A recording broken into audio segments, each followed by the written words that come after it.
നമസ്കാരം. സുസുക്കി ബ്രസ അങ്ങനെ ഒരു വളരെ കാലത്തെ കാത്തിരിപ്പിന് ശേഷം ഒരു മികച്ചൊരു അപ്ഡേഷൻ ഈ ഒരു വാഹനത്തിന് ലഭിച്ചിട്ടുണ്ട്.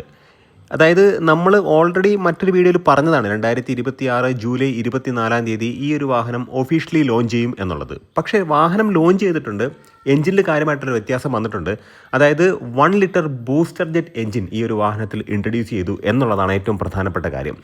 ഈ ഒരു പർട്ടിക്കുലർ എഞ്ചിൻ, അതായത് 1 ലിറ്റർ ബൂസ്റ്റർ ജെറ്റ് എഞ്ചിൻ്റെ പ്രൈസ് റിവീൽ ആയിട്ടുണ്ട്. എന്നാൽ 1.5 ലിറ്റർ നാച്ചുറലി ആസ്പിറേറ്റഡ് 4 സിലിണ്ടർ, അതായത് K15C സീരീസിൽ വരുന്ന ആ ഒരു എഞ്ചിൻ്റെ പ്രൈസ് ഇപ്പോൾ റിവീൽ ആയിട്ടില്ല, അല്ലെങ്കിൽ ആ ഒരു എഞ്ചിൻ വെച്ച് വരുന്ന വേരിയൻറ്റിൻ്റെ പ്രൈസ് ഇപ്പോൾ റിവീൽ ആയിട്ടില്ല.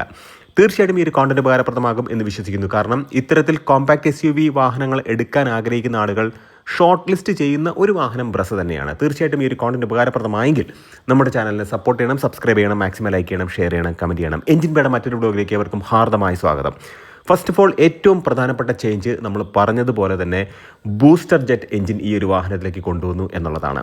അതായത് 1 ലിറ്റർ ബൂസ്റ്റർ ജെറ്റ് എഞ്ചിനാണ്. അപ്പോൾ ഈ ഒരു വാഹനത്തിൻ്റെ പവർ നോക്കുകയാണെന്നുണ്ടെങ്കിൽ 110 bhp പവറും 170 Nm ടോർക്കുമാണ്.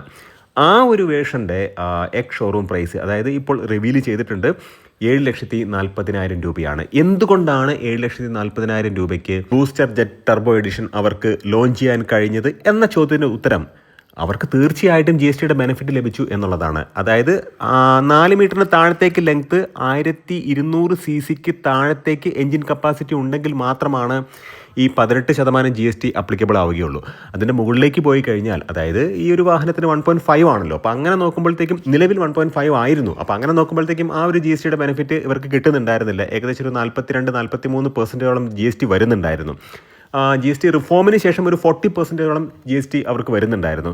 പക്ഷേ ഇവിടെ ഈ 18% ആയിട്ട് കുറഞ്ഞു എന്നുള്ളതാണ്. അതുകൊണ്ട് തന്നെ ഒരു വാഹനം ടർബോ എഡിഷൻ 7,40,000 രൂപയ്ക്ക് ഇന്ത്യൻ മാർക്കറ്റിൽ ലോഞ്ച് ചെയ്തു. ഇനി 1.5 ലിറ്റർ നാച്ചുറലി ആസ്പിറേറ്റഡ് K15C അതിൽ വരുന്ന വേരിയൻറ്റിൻ്റെ വിലയൊന്നും, അല്ലെങ്കിൽ പ്രൈസിങ് ഇതുവരെ റിവീൽ ചെയ്തിട്ടില്ല എന്നുള്ളതാണ്. 5 സ്പീഡ് മാനുവൽ ഗിയർ ബോക്സ് തീർച്ചയായിട്ടും ഈ ഒരു വാഹനത്തിൽ ഉണ്ടായിരുന്നു. അത് റീപ്ലേസ് ചെയ്തു, അത് മാറ്റി ഇപ്പോൾ 6 സ്പീഡ് യൂണിറ്റാണ് വരുന്നത്. ഏറ്റവും പ്രധാനപ്പെട്ട കാര്യമെന്ന് പറയുന്നത്, ഈ 6 സ്പീഡ് മാനുവൽ ട്രാൻസ്മിഷൻ 2 വാഹനത്തിലും ഉണ്ട്, അതായത് 2 ടൈപ്പ് എഞ്ചിനുള്ള വാഹനങ്ങളിലും ഉണ്ട്. പക്ഷേ ടർബോയിൽ ഓട്ടോമാറ്റിക് ട്രാൻസ്മിഷൻ ഇല്ല എന്നുള്ളതും പ്രധാനപ്പെട്ട ഒരു പോയിൻ്റാണ്. ഓട്ടോമാറ്റിക് ട്രാൻസ്മിഷൻ ഉള്ളത് ഈ K15C സീരീസ് എഞ്ചിനുള്ള ആ വേരിയൻറ്റ്, അല്ലെങ്കിൽ അത്തരം വാഹനങ്ങളിൽ മാത്രമാണ് ഓട്ടോമാറ്റിക് ട്രാൻസ്മിഷൻ വരുന്നത്. ഇനി ഫ്രണ്ട് സീറ്റ് വെന്റിലേഷൻ വന്നിട്ടുണ്ട്, എയർ പ്യൂരിഫയർ വന്നിട്ടുണ്ട്. പിന്നെ ഏറ്റവും പ്രധാനപ്പെട്ട കാര്യം എന്ന് പറയുന്നത്, ഇൻഫോർടൈൻമെൻറ്റ് സിസ്റ്റം 9 ഇഞ്ചിൽ നിന്നും 10.1 ഇഞ്ചിലേക്ക് അപ്ഗ്രേഡ് ചെയ്തു എന്നുള്ളതാണ്. CNG കിറ്റ് ഈ ഒരു വാഹനത്തിലേക്ക് വന്നിട്ടുണ്ട്. ബൂട്ട് സ്പേസിനെ അപഹരിക്കാത്ത രീതിയിൽ, നമ്മുടെ വിക്ടോറിയസിലൊക്കെ കണ്ട രീതിയിൽ അണ്ടർ ബോഡിയിൽ അറ്റാച്ച് ചെയ്തിട്ടുള്ള CNG കിറ്റ് ഈ ഒരു വാഹനത്തിലേക്ക് വന്നു. അതാണ് ഏറ്റവും പ്രധാനപ്പെട്ട കാര്യം. അപ്പം ഓട്ടോമാറ്റിക് ട്രാൻസ്മിഷനും 6 സ്പീഡാണ്, മാനുവൽ ട്രാൻസ്മിഷനും 6 സ്പീഡാണ്. പിന്നെ ഈ ഒരു വാഹനത്തിൻ്റെ കോസ്മെറ്റിക് അപ്ഡേഷൻ കാര്യങ്ങളൊക്കെ വന്നിട്ടുണ്ട്. ഫ്രണ്ടിൽ വളരെ ബ്രോഡായിട്ടുള്ള ഒരു ഡാർക്ക് ക്രോം പ്ലേറ്റ്, അത്തരത്തിലുള്ളൊരു കാര്യങ്ങളൊക്കെ വന്നിട്ടുണ്ട്. പിന്നെ ആ റെഡ് ഇൻസെർട്ടൊക്കെ അത് അക്സസറിയുടെ പാർട്ടാണ് എന്നാണ് ഇപ്പോൾ അറിയാൻ കഴിഞ്ഞിട്ടുള്ളത്. L ഷേപ്ഡ് ആയിട്ടുള്ള LED DRLs ഒക്കെ വന്നിട്ടുണ്ട്. തീർച്ചയായിട്ടും 16 ഇഞ്ചിൻ്റെ അലോയ് വീൽസാണ് ഈ ഒരു വാഹനത്തിലേക്ക് വന്നിട്ടുള്ളത്. അത് എടുത്തു പറഞ്ഞൊരു കാര്യം തന്നെയാണ്. കോസ്മെറ്റിക് അപ്ഡേഷൻ എല്ലാം വന്നിട്ടുണ്ട് എന്നുള്ളത് ഏറ്റവും പ്രധാനപ്പെട്ട കാര്യമാണ്. ഏറ്റവും ഇമ്പോർട്ടൻ്റ് ആയിട്ടുള്ള അപ്ഡേഷൻ എന്ന് പറയുന്നത് എഞ്ചിനിലെ ഈ ഒരു ചേഞ്ചും, അതായത് പുതിയൊരു എഞ്ചിൻ വന്നു. പിന്നെ ലെങ്ത് നോക്കുകയാണെന്നുണ്ടെങ്കിൽ 3995 മില്ലിമീറ്ററാണ്, വിഡ്ത്ത് 1790 മില്ലിമീറ്ററാണ്, ഹൈറ്റ് 1685 മില്ലിമീറ്ററാണ്.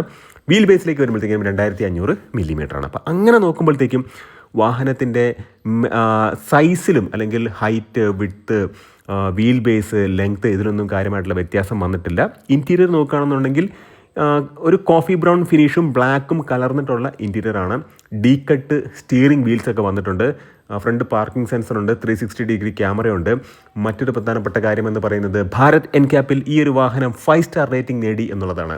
തീർച്ചയായിട്ടും ഈ ഒരു കോണ്ടന്റ് ഉപകാരപ്രദമായി എന്ന് വിശ്വസിക്കുന്നു. നല്ല ഇൻഫോർമേറ്റീവ് ആയിട്ടുള്ള വീഡിയോസുമായിട്ട് നമുക്ക് വീണ്ടും കാണാം. നിങ്ങളുടെ സ്നേഹത്തിൻ്റെ സപ്പോർട്ടിനും ഒരിക്കൽ കൂടെ നന്ദി. നമസ്കാരം.